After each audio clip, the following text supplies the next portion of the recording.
Bonjour, bonsoir à tous. On se retrouve pour la deuxième partie de la vidéo. Comme le titre l'indique, dite crise Covid-19, le piège est-il plus que parfait? Donc, je vais d'abord faire une introduction relative à la manifestation du 31 janvier 2021 qui s'est déroulée à Bruxelles. Alors, pour ceux qui n'y étaient pas, il fallait y être. Je ne vais pas tout raconter parce que dans la mesure où ça n'intéresse pas forcément particulièrement tout le monde dans le détail. Et sinon, il y aurait plus de monde, par définition. Mais ce que j'aurais à dire simplement, c'est qu'on se retrouve vraiment face à une dictature en marche. Et ça a été clairement une manœuvre d'intimidation de la part du pouvoir pour tuer dans l'embryon, si vous voulez, la révolution même. Pour empêcher toute personne, en fait, qui voudrait se rebeller, de se rebeller. Et pour se retrouver dans un système normatif, des mesures, des restrictions qui ont été prises, telles le confinement et les couvre-feux, et tout le tralala et tout ça fustrin. Je voulais faire une dédicace spéciale aux nouveaux camarades de combat en la personne et la qualité de Oz. Oz, celle-là, elle est pour toi. Ok. euh, une rencontre véritablement de fortune. Mais qu'est-ce que une amitié si ce n'est une rencontre fortuite? Et voilà ce qui s'est passé. C'est que en trois mouvements, je l'ai vu arriver sur un vélo. Il descend de son vélo, il portait un gilet jaune. Et en une phrase, je lui ai dit tiens, c'est un beau gilet que tu as là. Et voilà, très vite on a noué. Et en fait, voilà, sur quelques paroles, vous pouvez refaire société en fait.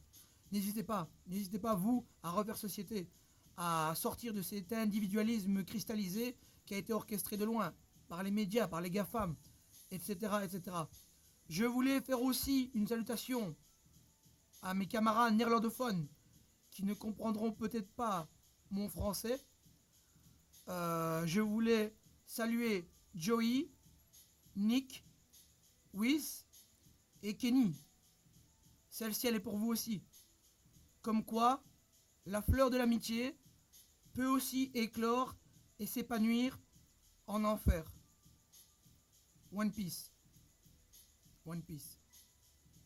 Voilà pour la petite introduction, pour les dédicaces.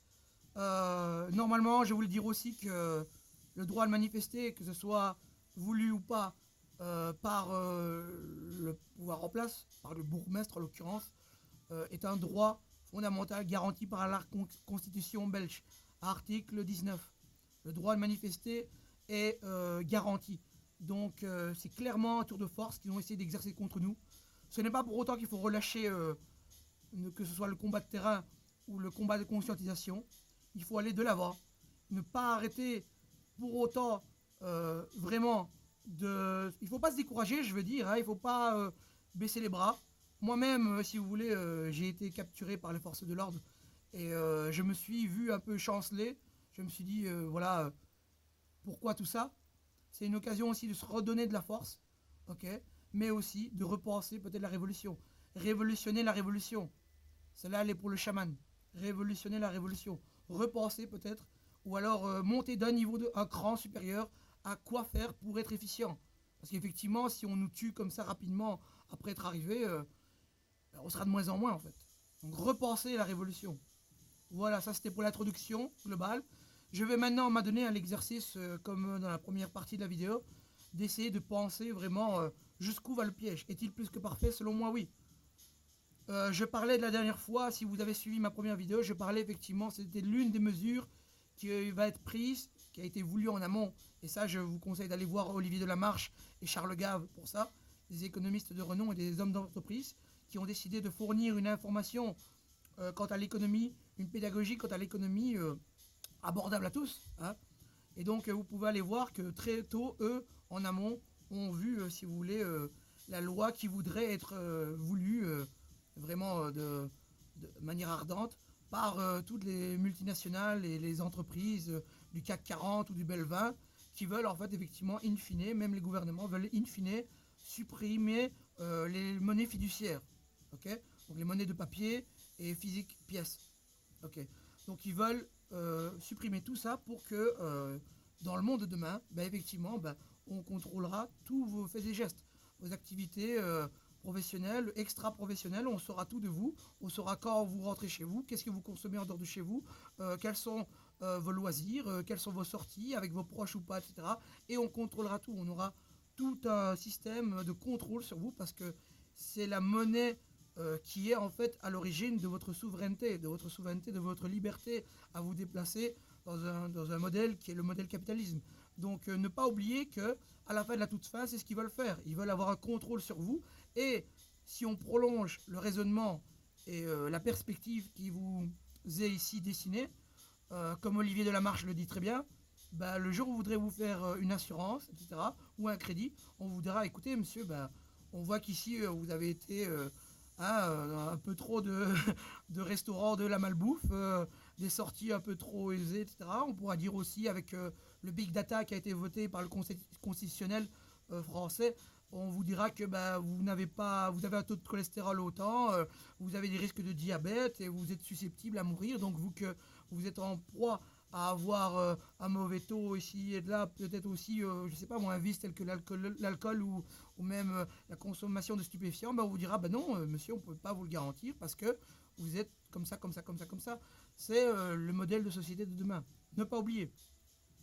Ce que je voulais aussi dire, et qui me semble moins crucial, c'est que ils se sont prémunis aussi de toute pensée dissidente à la pensée unique. Donc vous avez la pensée unique qui est véhiculée par les médias, qui est véhiculée par les GAFAM, etc. Donc un modèle de pensée. Donc on vous dit que le confinement, voilà, etc., le Covid, tout le monde en crève, etc. Et il est interdit, même l'ivermectine, l'hydroxychloroquine, l'azithromycine, l'artémisia, on vous dit tout ça, en fait, une direction de pensée. Et en fait, ils ont même trouvé un système pour que vous ne pensiez pas à contre-courant de leur pensée unique, en fait. Vous ne pouvez pas aller à contre-courant de cette pensée unique. Et comment ils se sont prémunis de ça? Ils se sont prémunis en, si vous voulez, instituant des centres de réflexion qui, en fait, pensent le complotisme. Alors, vous avez des gens qui sont là, payés pour penser le complot. Ça veut dire que dès qu'il y a 10 complotistes devant eux, ok, ben en fait, eux sont chargés de pointer, de désigner, vous dire, bah écoute, là on a un complot, là on a un gars qui en a, et le citoyen lambda qui regarde ça derrière sa télévision, ben effectivement, il va se dire wow, il va se repenser, si vous voulez, dans sa tête aux heures les plus sombres de l'histoire, il va se dire, en face, et ouais, effectivement, quelqu'un là qui pense à contrariori, au contraire, on va dire, à contre-courant de la pensée unique des médias, du journaliste qui est bien habillé, bien de sa personne, bien maquillé, etc., qui garde son calme. La personne qui veut exprimer sa pensée et qui sera un peu colérique ou quoi, elle sera vite discréditée par ces personnes-là, de ces institutions qui sont payées pour penser le complotisme. Or, le complotisme, si vous avez bien suivi mes vidéos précédentes, ce n'est ni plus ni moins des personnes saines d'esprit qui sont à la recherche de la vérité, ou du moins de l'exactitude des faits. Parce que la vérité est un concept philosophique plus beau que ce qui n'y paraît, ce qui est faisable dans le réel.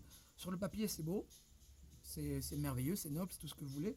Mais dans les faits, dans la réalité, c'est plus complexe. On parlera d'exactitude de la vérité. Je vous renvoie à Robert Forisson pour ça. Tout un travail aussi en amont. Hein. Ne pas oublier qu'il y a beaucoup, beaucoup de travaux pour comprendre tous les concepts et les articuler ensemble. Donc, en ça, le piège aussi est pensé jusque-là. Il est pensé qu'il y a des gens, on va dire des garde-fous en fait, hein, que dès qu'il y a un fou, dit le complotiste, qui est là pour penser autrement qu'eux, pour réfléchir en fait, parce que dans une vraie démocratie, comme j'ai dit dans mes vidéos précédentes, dans la Grèce antique, pour s'approcher de la vérité, encore une fois, entre guillemets, ou l'exactitude des faits, ok, on provoquait le débat contradictoire pour arriver à, on va dire, un débat vraiment démocratique, pour qu'en fait, in fine, à la fin de la toute fin, tout à chacun, il trouve son compte, ok.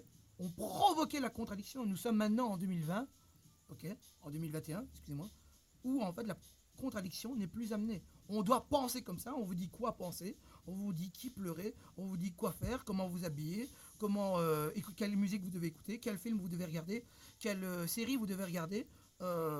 Même votre conjoint, votre conjointe, vous deux, on vous dit, en vous mettant des idéaux américains dans la tête à travers Netflix et le soft power, donc le pouvoir doux, tout ça, on vous dit comment faire et quoi faire, etc. Et si vous allez à contrariori de ça, vous posez problème en fait.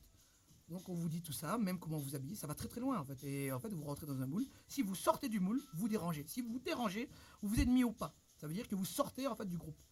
En vous calomniant, en vous acculant de ce grossier terme en fait, qui est le vous êtes complotiste. Waouh. C'est en fait un rayon paralysant destiné à vous destituer pour que, à l'entente de ce son-là, vous soyez paralysé sur place, comme foudroyé, pour ne pas exprimer et décliner toutes vos pensées.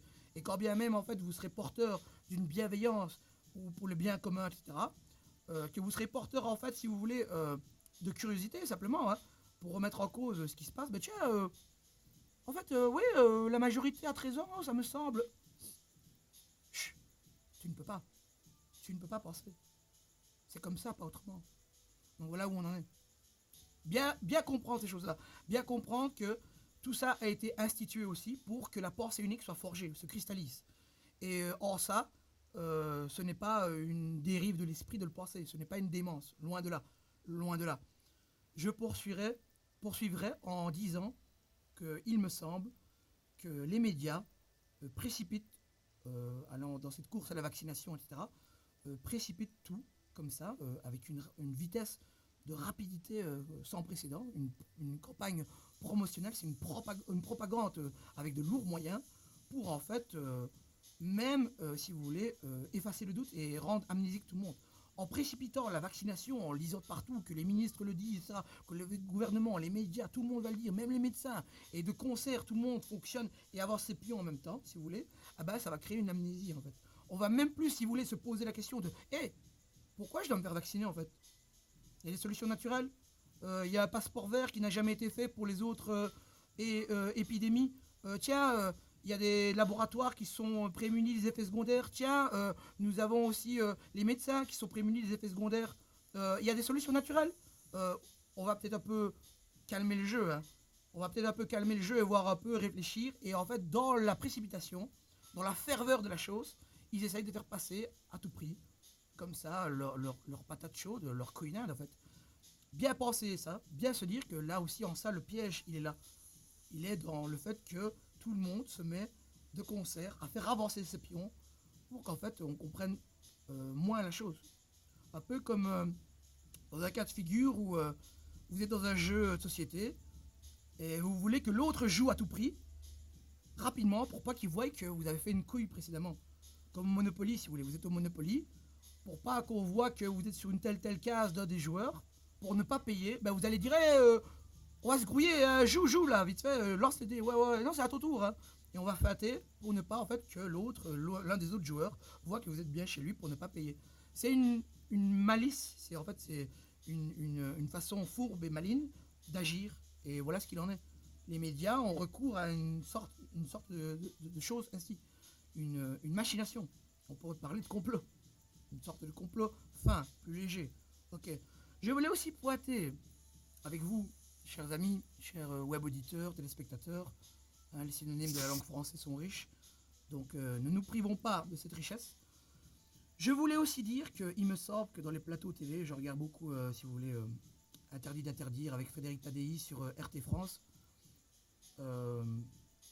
beaucoup de personnes essayent de théoriser. Ok, on est avec un peuple français qui, oui, on a de grands penseurs, hein, on a des sommités, on a des gens qui sont capables de produire effectivement de l'intelligibilité, on a des gens qui sont très intelligents, qui ont lu toutes sortes d'œuvres passées, antérieures, et qui arrivent à conceptualiser tout ça, à aller faire un lien entre toutes les lectures, toutes leurs connaissances, et à amener, si vous voulez, une réflexion à maturité pour le présenter à tout un chacun.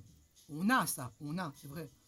Mais il me semble aussi qu'à force d'essayer de comprendre hein, tout ce qui se passe pendant qu'en fait, vous avez tout le monde, comme je disais précédemment, de concert qui avancent leurs pions dans une rapidité stupéfiante afin de créer une amnésie, ben en fait, tous ces théoriciens-là, selon moi, ont un coup de retard. Donc pendant que vous essayez de penser une situation donnée, elle est accélérée, etc. Pendant que beaucoup de gens sont en train de théoriser, de faire les théoriciens, sans jamais en fait s'adonner à de pratiques dans le réel, et sans jamais agir en fait. On est dans la théorie, on est dans le dogmatique, et non dans la pratique. Ça c'est une phrase du livre du professeur Christian Perron, Y a-t-il une erreur qu'ils n'ont pas commise? L'union sacrée de l'incompétence et de l'arrogance. On est beaucoup, beaucoup dans le dogmatique, dans la théorie, et on n'est pas dans la pratique. Cessons de répondre à nos programmes, à se prendre intelligent ou quoi. Des fois, il faut agir plus qu'autre chose. Et aussi, penser que eux sont contre nous, avec des moyens tels, comme j'ai exprimé précédemment. Ne pas oublier que ces gens-là ont un projet. Ce projet-là, eux le savent. Je prends la liberté de l'exprimer ici. Je pense qu'il y a quelque chose à l'œuvre contre les peuples. Il est clairement question d'un changement de paradigme où, dans la société de demain, tout sera uniformisé. Non seulement les consciences, non seulement les individus physiquement, on aura la même mode, comme je disais précédemment, on sera dans le moule, tous les moules amenés par tous les médias, tous les centres d'intérêt, etc. La façon de s'habiller, la façon de penser, la façon de qui pleurer. Vous aurez aussi même l'uniformisation de la médecine. On tuera dans l'embryon, non pas dans l'embryon, mais on va dire on va tuer le système et la relation entre le patient et son médecin. La relation de confiance qui unit un médecin traitant à son patient, etc., elle n'est pas monnayable en fait. Vous avez un médecin qui connaît en fait toute votre famille, tout votre parcours médical, vos allergies, vos antécédents, vos problèmes sociaux, relationnels, il connaît toute votre famille et en fait, par rapport à tout ça, à toutes ces connaissances, là, il peut être le mieux à même à apporter le meilleur traitement possible. Ils veulent en fait rayer tout ça et demain vous aurez en fait les GAFAM qui vont vous proposer mieux que quiconque, vont se prendre pour des demi-dieux et vous proposer en fait le traitement. En fait, ils vont se dire le traitement meilleur pour vous. Ils vont avoir cette prétention, cette arrogance là, sans limite, sans jamais vous connaître, ok. Et en fait, ils vont vous proposer de nouvelles molécules qui seront en fait amenées par Big Pharma, ok, et des nouveaux vaccins qui seront amenés par Big Pharma, etc. Donc comprendre qu'ils essayent de changer non seulement de modèle de société où ils auront un contrôle absolu sur tout le monde, par la monnaie, par le vaccin, etc., par aussi les réseaux sociaux, etc., votre vie privée, les big data, on saura tout sur vous, niveau économique, assurance et même maladif, on se connaîtra tout sur vous, mais aussi ils essayent de faire de vous en fait un être commun pour mieux vous gouverner, pour mieux vous manipuler. On est clairement, si vous voulez, comme Guy le dit, Guy, la médecin, la mafia de la médecine, elle a écrit, etc. Je conseille d'ailleurs d'aller voir. Ça m'a été recommandé par Oz. Je l'avais vu dans une conférence de 3 heures avant pour ça, pour la promotion de son livre, etc. La mafia médicale, que je conseille à tout un chacun d'aller voir. Et vous allez voir qu'effectivement, cet ancien médecin-là dit qu'il est question qu'en fait, on enraye le système médical d'avant et faire prendre conscience qu'on doit s'extraire de ça. On n'est ni plus ni moins, comme elle le dit, à l'aube du plus grand bouleversement, du plus grand changement que l'humanité ait eu à connaître. Alors, Sartre a dit, on n'a jamais été plus libre que sous l'occupation, comme Philippe Bobola l'a dit, ok. Et je pense qu'ici, il est temps de se positionner.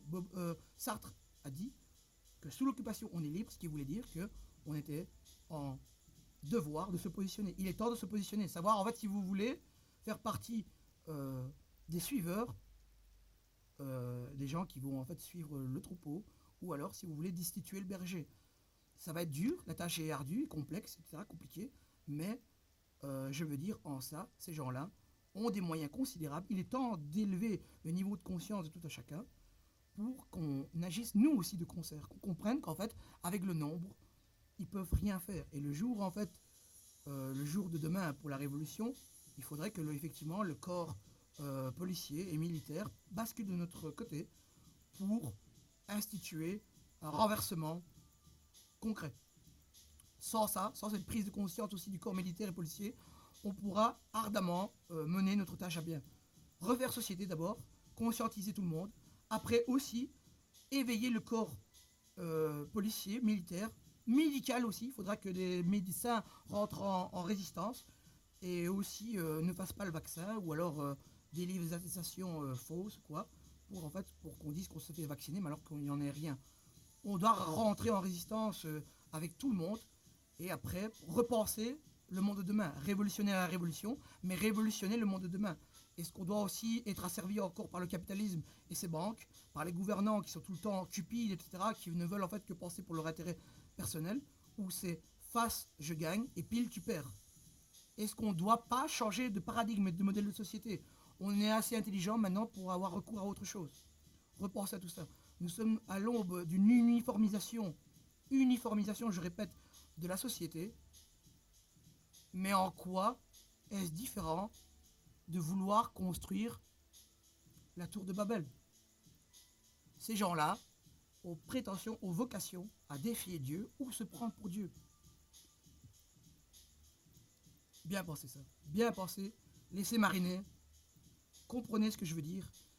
Et je pense aussi que je vais terminer par une citation de Friedrich Nietzsche. Je ne vais pas la faire trop longue parce que bon, 48 minutes déjà hein, précédemment. Là on est à bientôt 21 minutes. Je vais citer Nietzsche en prenant une citation dans son livre. Ok, 2 secondes, bougez pas. Et en fait, on a Friedrich Nietzsche, philosophe. Ok. Et je vais terminer par une citation qui me semble, si vous voulez, d'actualité. D'actualité pour bien comprendre, pour bien en fait méditer là-dessus, surtout ça. On va méditer là-dessus en terminant par cette maxime de Nietzsche qui pour moi est fondamentale et criante de vérité. Je vais hausser un peu le ton de la voix pour que tout le monde comprenne la portée de cette maxime.